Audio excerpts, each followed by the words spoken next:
prinsip dalam hidup ini. Apa prinsipnya?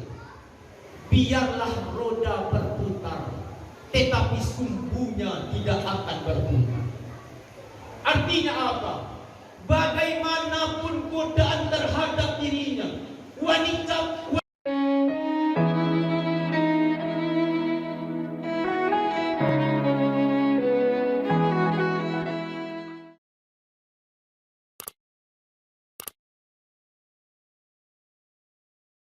Bapak Ibu kaum muslimin rahimakumullah, hari akhirat adalah hari pembalasan, di mana pada hari itu saudara tidak ingat lagi dengan saudaranya, ibu tidak ingat lagi dengan anaknya, suami tidak ingat lagi dengan istrinya.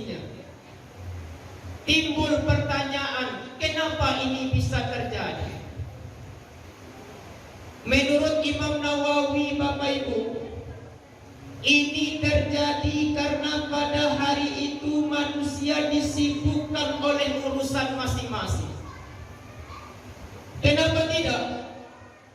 Pada hari itu, Bapak Ibu, matahari seolah-olah hanya sejengkal dari kepala.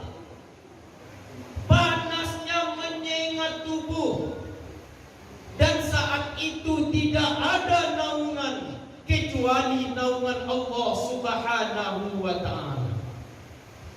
Oleh karena itu, baginda Rasulullah sallallahu alaihi wasallam menggambarkan kepada kita bahwa ada 7 golongan manusia yang akan mendapat naungan Allah di yaumul mahsyar nanti.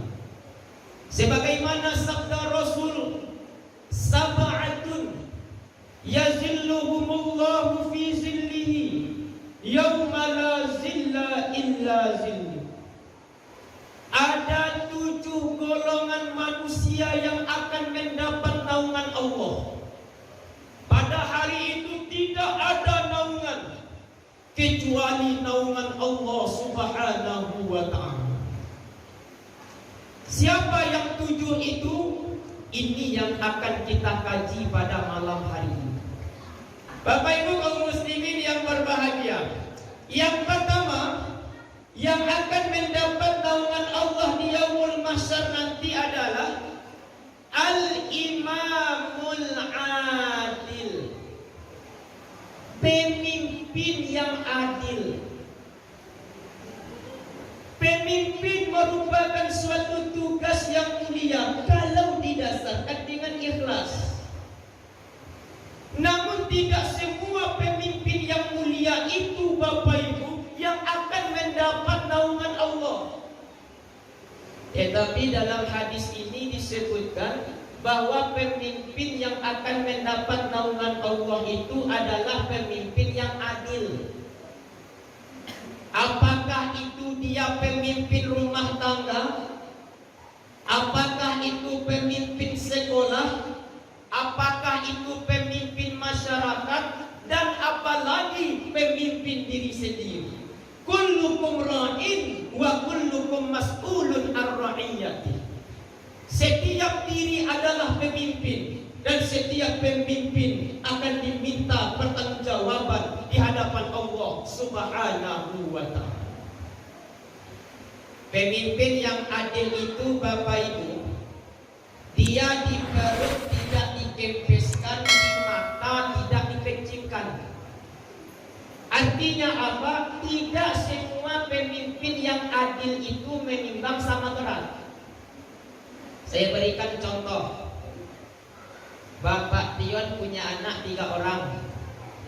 Satu sekolah di SD, satu lagi sekolah di SMP, satu lagi sekolah di SMA. Bapak kalau memberikan belanjanya sama banyak apa tidak? Tidak. Kalau samu Pak timun apa? Yang besar dibesarkan, yang kecil dikecilkan. Kalau SD 5.000 belanjanya, SMP 10.000, SMA 15.000, begitu ya Pak? Betul?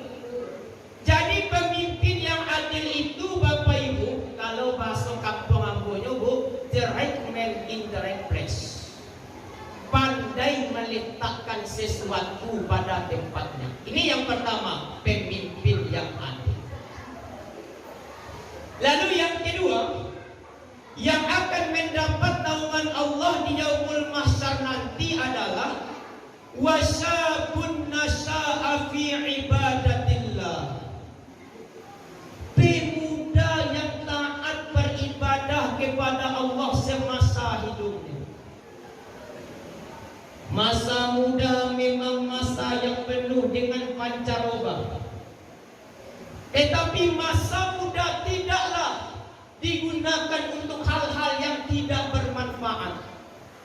Tetapi ingatkan kepada anak-anak kita Bapak Ibu, bahwa masa muda tidaklah digunakan untuk hal-hal yang tidak bermanfaat, tetapi digunakan untuk mentaati aturan Allah, mentaati aturan Rasul, tidak mudah terjebak oleh dosa.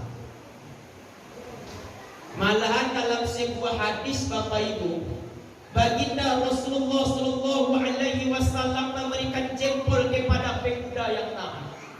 Sebagaimana sabda Rasul, ada orang tua taat baik, tetapi lebih baik lagi pemuda yang taat. Artinya apa? Kalau orang tua itu taat, itu adalah hal yang biasa. Karena orang tua menyadari usianya telah lanjut.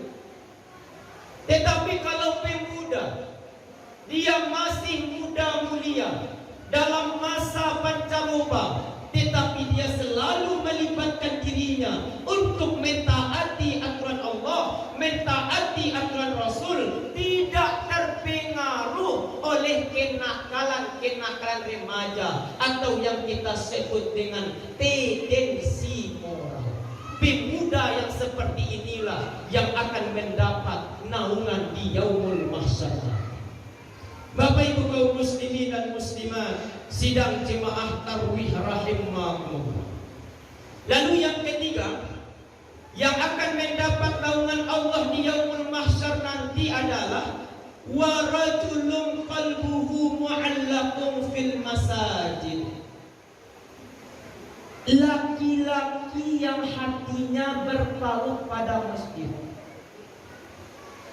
Artinya laki-laki itu selalu merenungkan tentang masjid. Dia selalu memikirkan bagaimana memakmurkan masjid ini, bagaimana umat cinta beribadah di masjid. Baik yang difikirkan itu bentuk fisik masjid maupun bentuk mental spiritual umat. Karena masjid merupakan nur Islam. Bapak Ibu kaum muslimin yang berbahagia, kalau kita baca sejarah bagaimana keutamaan di masjid ini sangat luar biasa Bapak Ibu. Ada seorang sahabat Rasul, dia bernama Umi Maktum. Jangan disangka Umi Maktum ini perempuan, dia laki-laki. Nama aslinya Abdullah Umi Maktum. Dia orang buta Bapak Ibu, tetapi dia sangat cinta beribadah di masjid. Singkat cerita, setelah Umi Maktum ini meninggal dunia, Rasulullah berkata di depan para sahabat. Kata Rasul, wahai sahabat-sahabatku, yang paling dekat dengan aku nanti di surga ialah Umi Maktum. Tercengang sahabat ketika itu. Kenapa?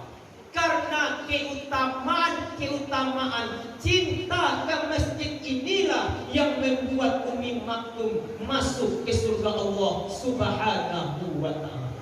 Maka tak salah kiranya Bapak Ibu, laki-laki yang hatinya berpaut pada masjid akan mendapatkan naungan di yaumul mahsyar. Bapak Ibu kaum muslimin yang berbahagia. Lalu yang keempat, yang akan mendapat naungan Allah di yaumul mahsyar nanti adalah wa rajulani tahaba fillahi jatama'a alaihi wa tafarraqu alaihi. Dua orang yang berkasih sayang, dia bersatu karena Allah. Hadis ini Bapak Ibu menjelaskan kepada kita adanya terbentuk hubungan dua orang manusia yang kita sebut dengan membentuk rumah tangga. Dia membentuk rumah tangga itu tidak berdasarkan material, tidak berdasarkan kecantikan, tidak pula berdasarkan kedudukan, tetapi dia bina rumah tangganya itu dengan dasar ikhlas lillahi ta'ala. Memang dalam hadis kita temui Pak, nikahilah wanita itu karena 4 perkara. 5 liha karena hartanya, lijamaliha karena kecantikannya, lihasabiha karena kedudukannya, dan lidiniha karena agamanya. Namun Rasul sangat menekankan fazfar bidzatiddin, ambillah karena agama. Inilah yang perlu mendapat kajian kita pada malam hari ini Bapak Ibu. Banyak hari ini orang terpesona karena harta, betul Pak? Banyak manusia terpesona karena kecantikan. Banyak hari ini orang terpesona karena kedudukan. Malahan Bapak Ibu, kalau kita banding-bandingkan 3 faktor ini dengan agama, tidaklah sebanyak. Agama membawa kebahagiaan, bahagia hidup di dunia, bahagia hidup di hari akhirat. Oleh karena itu Rasulullah sangat menganjurkan, bentuklah rumah tangga itu dengan dasar ikhlas lillahi ta'ala. Begitu pula berpisah karena lillahi ta'ala. Bapak Ibu kaum muslimin yang berbahagia. Lalu yang kelima, yang akan mendapat naungan Allah di yaumul mahsyar nanti adalah wa rajulun da'athum ra'atun zatu mansabin wa jamalin faqala inni akhafu. Seorang laki-laki yang digoda oleh seorang perempuan cantik lagi memiliki kedudukan yang tinggi. Namun laki-laki itu menjawab dengan kata-kata yang diplomatik. Inni akhafullah, saya takut kepada Allah.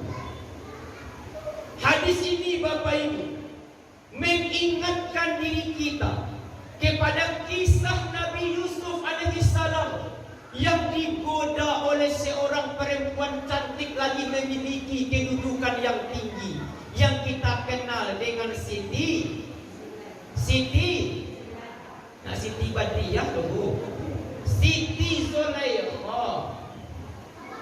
Hidup dan kehidupan manusia penuh dengan godaan Bapak Ibu. Tetapi godaan bagi orang yang beriman, godaan bagi orang yang bertakwa, dia memiliki prinsip dalam hidup ini.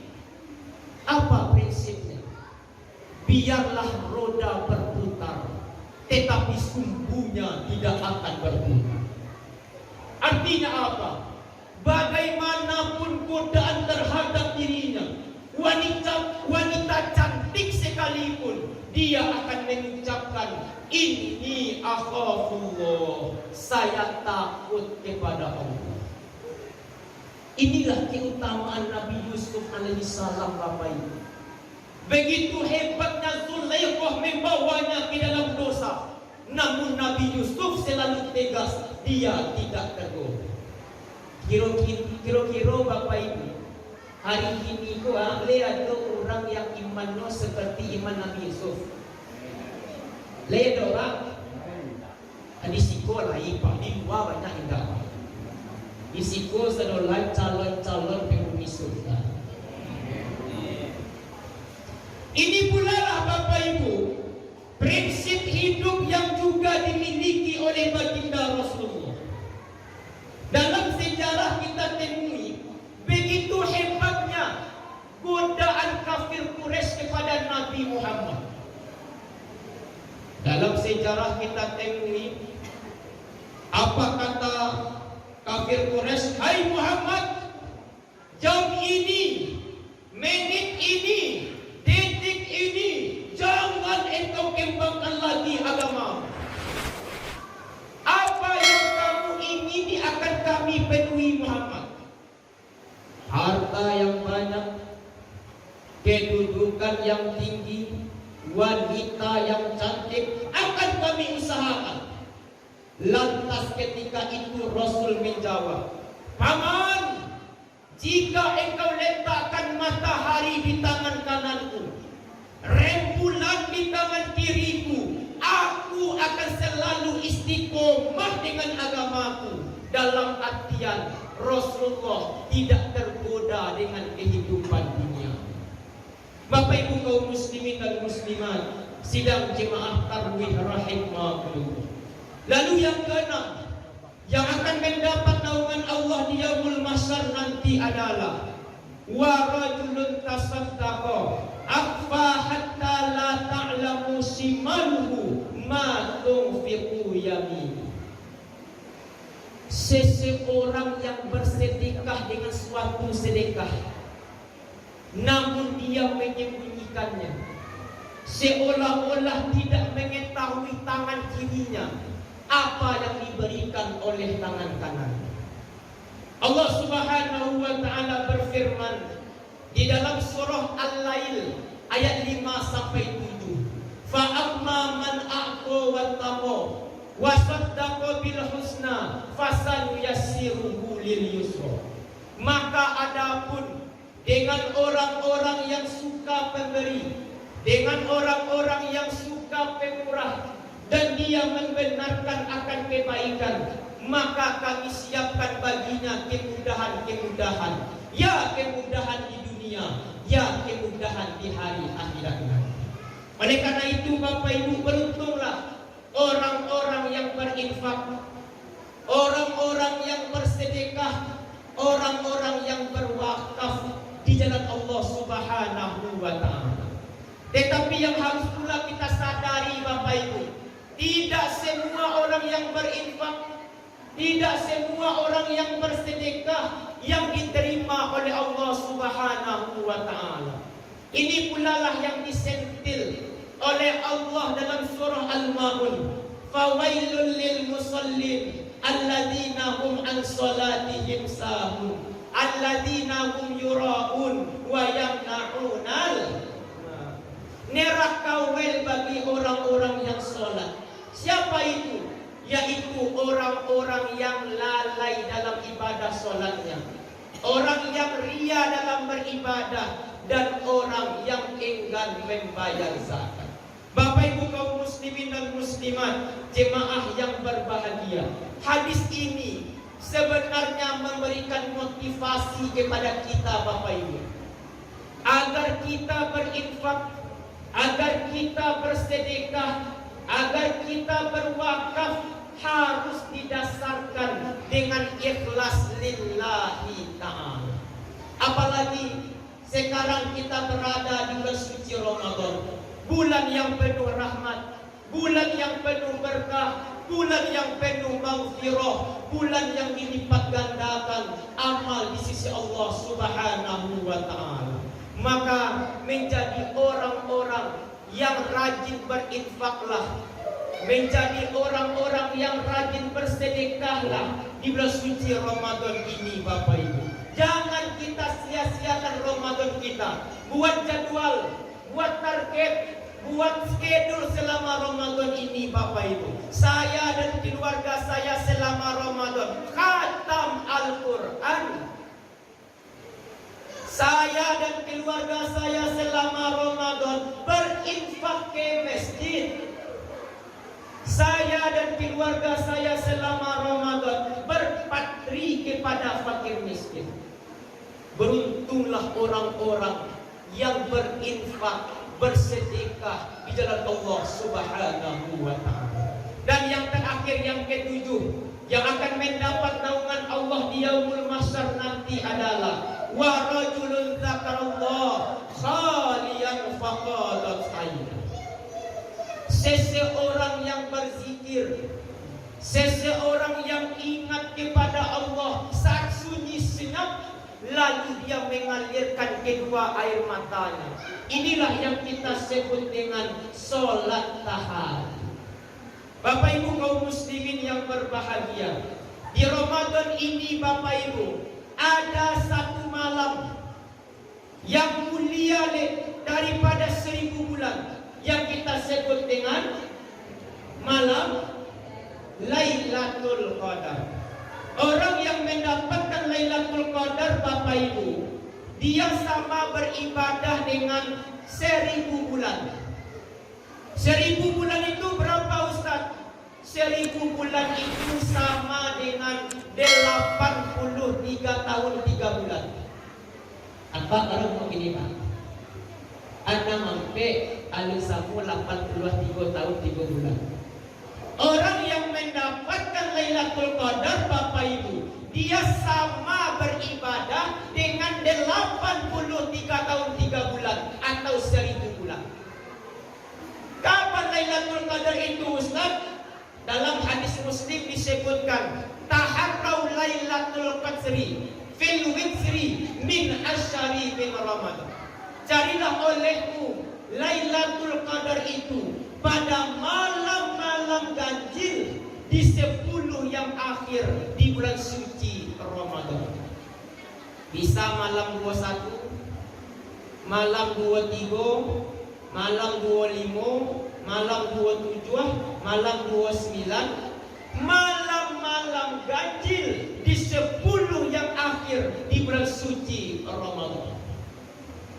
Malam 21 ke masjid Ustaz, malam 22 di rumah sini, malam 23 ke masjid, malam 24 di rumah sini, malam 25 ke masjid baru. Oh malam Lailatul Qadar mah. Tidak bisa seperti itu Bapak Ibu. Orang yang ingin mendapatkan Lailatul Qadar, dia sudah bersiap-siap sejak awal Ramadan. Ketika malam Lailatul Qadar itu, dia sedang beribadah kepada Allah Subhanahu wa Ta'ala. Karena itu 10 di akhir Ramadan Bapak Ibu, kita disunnahkan oleh Nabi untuk beriktikaf di masjid, memperbanyak ibadah kepada Allah Subhanahu wa Ta'ala. Awak lalu Ustaz ketika itu tapi nak Lailatul Qadar Ustaz, kemungkinan kecil. Peluang yang besar adalah ketika kita beribadah pada malam Lailatul Qadar itu. Kita sedang tahajud, kita sedang tadarus Al-Quran malam itu, insya Allah kita akan mendapatkan Lailatul Qadar. Mudah-mudahan kita semua mendapatkan nanti malam Lailatul Qadar itu. Amin. Amin ya rabbal alamin. Bapak Ibu kaum muslimin dan muslimat, jemaah yang berbahagia, inilah 7 golongan manusia yang akan mendapat naungan Allah di yaumul mahsyar nanti.